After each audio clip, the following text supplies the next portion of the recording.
Fala galera, beleza? Professor Fredão aqui do Mente Matemática. Como eu já tinha antecipado no outro vídeo, essa vai ser a parte 2 da resolução da questão 177. E eu fiz questão, de fazer uma resolução bem detalhada e com alguns comentários adicionais, pelo fato dessa questão ter sido considerada uma das mais difíceis da prova, tá? Alguns professores consideraram aquela questão dos canhotos e dos destros, como sendo a mais difícil da prova. Mas assim como vocês devem ter visto lá no canal do Humberto Manarino, que já foi meu aluno, inclusive aqui em Brasília, que eu participo do curso Mestres do Enem com ele, ele acertou, por exemplo, aquela questão dos canhotos e destros sem saber a teoria por detrás daquilo, porque ele achou um raciocínio lá que era muito fera, que ele divulgou lá no canal dele, percebeu que tinha que ser um múltiplo de 6 e 90 era o único múltiplo de 6 possível, enfim, conseguiu resolver aquela questão. Então, por esse motivo, eu acho que essa daqui ainda é um pouco mais complicada do que aquela outra, porque na outra você ainda conseguiria tentar achar alguma saída auxiliar. Aqui não, é conteúdo. Você tem que saber o conteúdo, tá? Então, continuando as nossas análises, o que eu quero fazer aqui com vocês agora? Eu quero voltar aqui um pouquinho, tá? Então, se você não assistiu o primeiro vídeo, se você caiu aqui de paraquedas nessa parte 2, recomendo fortemente, vou deixar aqui o card, tá? Que vocês assistam a parte 1 da resolução da questão 177, para vocês não ficarem muito perdidos no que eu vou falar aqui agora, beleza? Bom, vou apagar isso aqui, a gente não vai precisar disso aqui na nossa resolução agora, no nosso comentário, na verdade. Vou apagar isso aqui também que está de roxo, não precisaremos disso. E acho que também não vamos precisar desse H de zero. Bom, vou deixar isso aqui porque eu não sei se a gente vai usar ou não. Talvez a gente use, beleza? Bom, galera, olha só. O que eu quero comentar aqui com vocês? Há alguns detalhes que poderiam ter complicado ainda mais essa questão, mas não complicaram, tá? Primeiro deles, a gente viu que o H de zero era igual a zero porque esse ângulo que estava aqui era o menos π sobre 2. Então, no nosso ciclo trigonométrico, ao contrário do que normalmente acontece, que a gente tem um ponto de partida aqui, porque, vamos lá, se a gente tivesse uma função, fazer um esboço meio tosco aqui mesmo, tá? Se você tivesse uma função f de x igual a seno de x, o gráfico dessa função, que já é conhecido por muitos de vocês, é mais ou menos assim, Começa aqui no zero, depois atinge o 1 lá no π sobre 2, depois ele volta aqui para o zero no π, depois ele chega em menos 1 no 3π sobre 2, e depois ele volta aqui para o zero no 2π, e a partir daqui ele começa a entrar num ciclo, ele fica simplesmente repetindo esse desenho, ele vai ficar fazendo isso aqui, uma função que a gente chama de uma função periódica, porque ela se repete de tempos em tempos, ela tem um certo período, que você pode enxergar como sendo essa distância entre esses dois picos, por exemplo, isso aqui seria o período, só que na verdade se isso é o período, o que isso aqui está te dizendo é que se você for deslocando isso daqui em qualquer ponto dessa função, essa função, se eu tivesse desenhado proporcionalmente, teria que estar na mesma altura, Então você teria aqui, por exemplo, as duas partes mais baixas ou as duas próximas partes mais altas, todas elas teriam que estar separadas por esse período, beleza? Que nesse caso é o 2π, beleza? Esse é o período da função seno de x, tá? Só que por que ela começa aqui no zero? Porque nesse caso, o ângulo inicial aqui, que é o ângulo que você tem para um que seria um tempo zero, que o tempo aqui nesse caso é o x, é igual a zero, porque se você substituir aqui o x por zero, o ângulo vai ser zero. Então, nesse caso, o nosso ciclo trigonométrico ele começa aqui, onde começa, de fato, os ângulos do ciclo trigonométrico mais convencional. Só que quando você soma ou subtrai valores aqui dentro do seno, isso faz com que isso mude o ângulo em que você está começando. E nesse caso, como você tem menos π sobre 2, esse é o seu ângulo inicial. Então, ele não está começando a rotacionar daqui, ele está começando a rotacionar daqui de baixo. E por que isso é importante? Porque nessa questão, ele pedia o momento em que essa altura atingia o valor de 6 centímetros, E a gente viu que ele atingiria pela terceira vez, Porque ele foi rotacionando aqui, aí atingiu nesse ponto, depois nesse de novo. Agora, olha o que eu poderia ter perguntado e que muitos de vocês cairiam no pega, tá? Qual é o primeiro momento, se eu tivesse perguntado isso aqui, qual é o primeiro momento em que o H de t é igual a 2 centímetros, tá? Se eu tivesse pedido isso, o que muitos de vocês fariam? Pegariam isso daqui, 4 mais 4 seno de beta t sobre 2 menos π sobre 2, e igualariam a 2. Até aqui, nenhum problema. Passo 4 subtraindo, vai ficar 4 seno vou chamar isso aqui de alfa, tá? Só para reduzir um pouco isso aqui. É um ângulo, então vou chamar de alfa.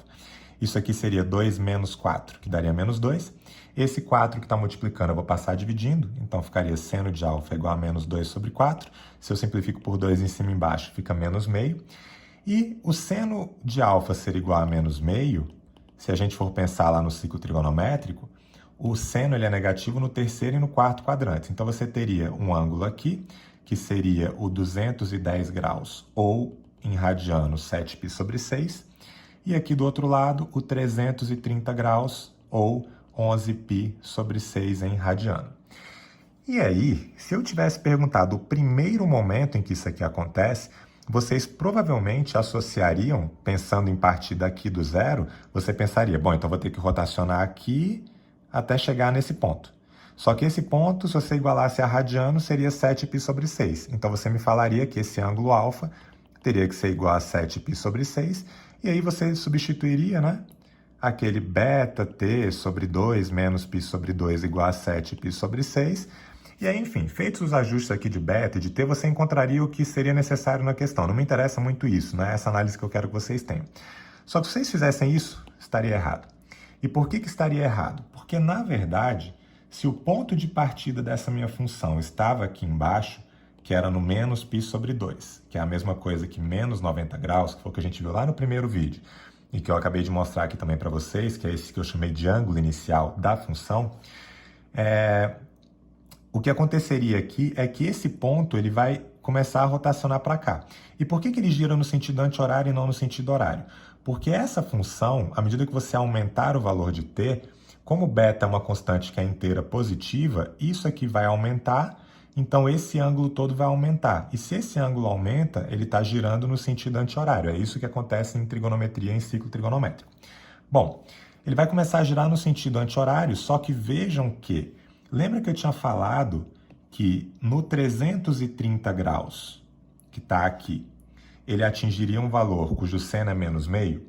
Só que o 330 graus, a gente usa esse nome, né? Ele é côngruo ao menos 30. Né? Eles têm os mesmos valores de seno, cosseno, tangente, de quaisquer funções trigonométricas.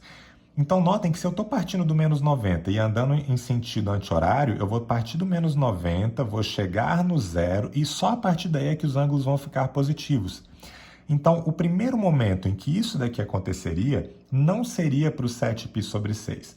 Seria para o momento em que você passou do menos 90 até chegar no zero e nesse momento você passa pelo menos 30 graus, que é a mesma coisa em radianos do que menos π sobre 6. Então, se você igualasse a 7π sobre 6, você não estaria encontrando o primeiro momento em que a altura é 2, e sim o segundo momento, porque você já tinha tido um momento antes aqui, no menos 30 graus, e continuando essa rotação, esse novo momento já seria o segundo em que você teria aquela altura, beleza? Então isso não aconteceu nessa questão, porque se você rotacionasse daqui ou daqui, o primeiro momento seria no 30 graus, mas poderia ter acontecido se eu tivesse feito uma situação como essa, em que a altura seria 2 e que o seno seria um número negativo. Esse era o primeiro comentário que eu queria ter com vocês. Segundo comentário, e aí a gente vai passar lá para aquele aplicativo que eu mostrei no primeiro vídeo, que é o GeoGebra, tá? Para a gente poder desenhar essa função.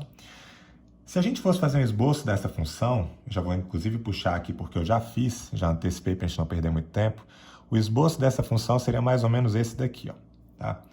E eu fiz a questão de fazer um esboço aqui para mostrar para vocês em que o beta, como o beta ele pode mudar, então eu coloquei um beta que fosse igual a 3, tá? Então olha só, essa função é idêntica a essa, h, só que ela foi chamada de g porque, enfim, foi o que eu acabei criando lá no aplicativo, e eu coloquei um beta valendo 3, beleza? Notem que para o beta igual a 3, esse gráfico aqui ele vai ter esse comportamento, por quê? Por alguns motivos, eu não vou ter como elencar todos eles, mas se você olha para essa função, e a gente sabe que o seno é um valor que varia de menos 1 até 1, então essa função vai variar de 4 menos 4, né? Porque quando eu multiplicar o 4 por menos 1 vai ficar menos 4, então 4 menos 4 é 0. Esse vai ser o menor valor da imagem, é impossível que isso aqui seja menor do que 0, até 4 mais 4, que seria 8. Então a imagem dessa função vai de 0 até 8, beleza? Então, Notem que aqui o gráfico dessa função está indo de 0 até 8. E notem que começou aqui no 0, né? Porque a gente tinha visto que o h de 0 era 0, nesse caso o g de 0 seria 0, beleza? E aí notem que nesse caso, ó, ela tem esse comportamento, ela começa a crescer se o beta for 3, tá? Porque isso aqui eu estou fazendo um desenho para beta igual a 3. E aí, para o beta igual a 3, notem que se eu quero saber quando que isso aqui vai chegar pela terceira vez na altura 6, e um detalhe, tá? Isso aqui acabou sendo gerado dessa forma lá no aplicativo, mas essa parte aqui do gráfico não existe, tá? Porque como esse eixo aqui é o eixo do t, do tempo, e ele falou aqui que essa função é para t maior do que ou igual a 0, então a gente não deveria estar olhando essa parte, ok? É porque foi gerado assim lá no aplicativo, mas a gente só está olhando daqui para cá. Então, o terceiro momento em que essa altura atingiu 6, notem que foi bem depois de 4 segundos, né? Beleza? E o que a gente vai ver agora lá no aplicativo é que à medida que eu vou mudando esse beta que está aqui, como ele está relacionado com o período, à medida que eu aumentar esse beta, esse gráfico dessa função vai ficar mais comprimido e isso vai fazer com que esse terceiro momento de altura 6 seja atingido antes de 4 segundos, beleza? É isso que a gente vai ver aqui agora, lá naquele aplicativo, tá? Então o nome desse aplicativo, eu já acho que comentei em algum vídeo aqui do canal, é GeoGebra. Ele é um aplicativo gratuito, então todos vocês podem usar tranquilamente, né? E, enfim, vou mostrar aqui algumas coisas para vocês. Então, o que eu fiz aqui foi, esse gráfico que está aqui de azul é o gráfico que eu acabei de mostrar para vocês lá na minha resolução. E eu coloquei aqui 3 coisinhas que eles chamam aqui de botões deslizantes, é porque o meu está em inglês, eles chamam de sliders, mas é botão deslizante, em que se eu mudar isso daqui, tem uma função verde que está escondida aqui atrás e que ela vai ser alterada, e vocês vão entender. Então, essa função verde que vai estar aqui por trás, é porque eu não vou ter como dar um zoom aqui para vocês, tá? Mas esse valor C é esse slider que está aqui, só que quando eu mudo esse C, o que acontece nas funções trigonométricas é uma translação vertical. Então, primeiro eu vou mudar assim para vocês verem, ó, se eu for diminuindo esse C, tá? Ele vai descendo a função, e se eu for aumentando C, a função vai subindo, tá vendo? Agora eu vou deixar isso de maneira dinâmica para vocês verem, ó. À medida que o C aumenta, a função está subindo, a imagem dela, mas nota que não tem nenhuma distorção no gráfico, é simplesmente uma translação. Eu estou descendo e depois eu vou subir. Vou acelerar um pouquinho para a gente ver isso, ó. À medida que eu aumento, ela sobe, vai subindo, subindo, subindo, subindo.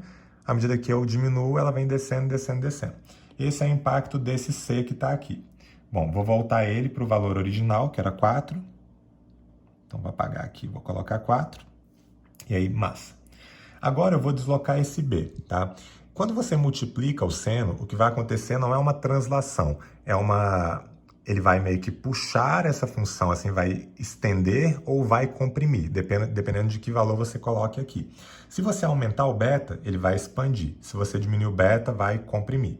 Então é isso que a gente vai ver aqui de maneira dinâmica, ó. Estou diminuindo o beta, ele está comprimindo até que chegou no negativo, ocorre uma inversão da função, e aí no negativo, como em módulo está aumentando o negativo, ele está expandindo, tá vendo? Aí depois ele vai voltar, porque agora eu estou aproximando isso do zero, então isso comprime a função, quando vira positivo tem uma troca, não sei se na física chama fase, alguma coisa assim, não lembro. E aí beleza, vai expandindo essa função, ok? Massa. Só que o nosso foco aqui, na verdade, é no... Peraí que eu estou mudando o C, eu não quero mudar o C, quero mudar o B. Então, o nosso foco aqui é, na verdade, na modificação dessa constante que está aqui, que é o A, beleza? Então, essa é que eu quero que vocês prestem mais atenção. Então, agora, quando eu mudo esse A, olha o que está acontecendo. Eu vou colocar bem devagar para vocês perceberem. Puxar para lá. Deixa eu acelerar até chegar lá no negativo e depois eu diminuo a velocidade. Porque é isso que eu quero que vocês vejam. Bom, beleza. Então, olha só, galera.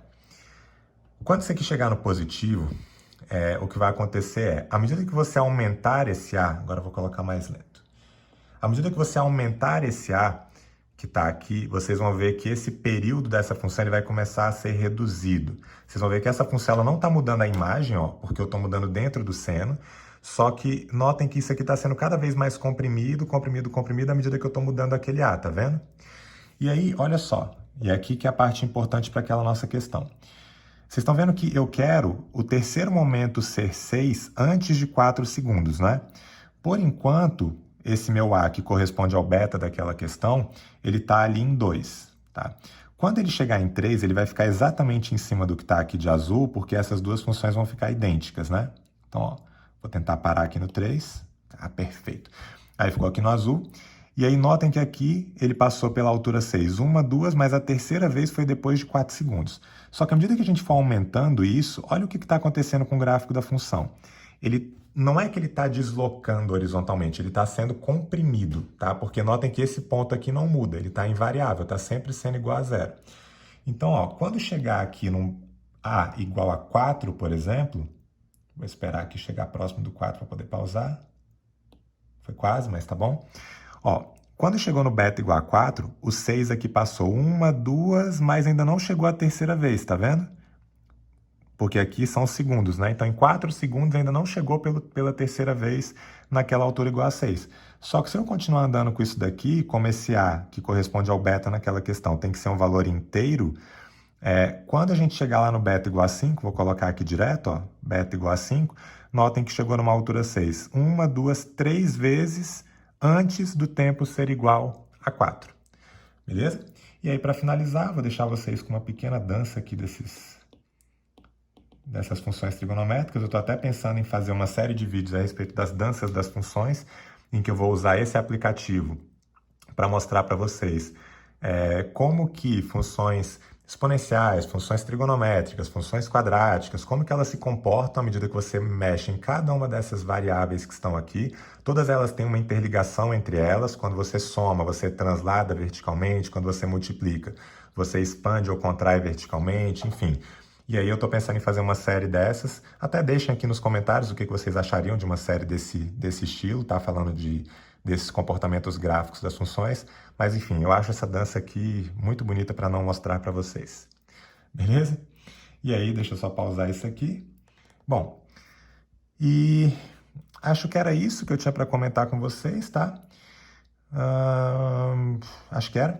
Bom, vocês encontram outras resoluções, tá? Caso vocês não tenham entendido essa minha, né? Especialmente a do primeiro vídeo. Vocês têm outras resoluções que talvez até vocês julguem mais fáceis do que a minha. Eu sempre tento fazer aqui da maneira mais fácil possível, tá? Mas nesse caso específico, como era uma questão bem conteudista, eu quis trazer uma outra pegada, uma outra abordagem mesmo, porque vocês encontram algumas resoluções já bem conteudistas em outros canais, mas espero de verdade que vocês tenham gostado. Eu gastei um bom tempo pensando em como que eu ia trazer esses conteúdos aqui para vocês. E é isso. Se você gostou, deixa aqui o seu like, seu comentário, se possível divulgue aí nas redes sociais. Um abraço para vocês. É praticamente uma finalização dessa playlist, né? Porque as 3 próximas questões elas são mais tranquilas, não são nada perto disso daqui, nem daquelas dos cilindros, nem dos canhotos e dos destros. Então eu espero de verdade que vocês tenham gostado. Bons estudos para vocês e um abraço.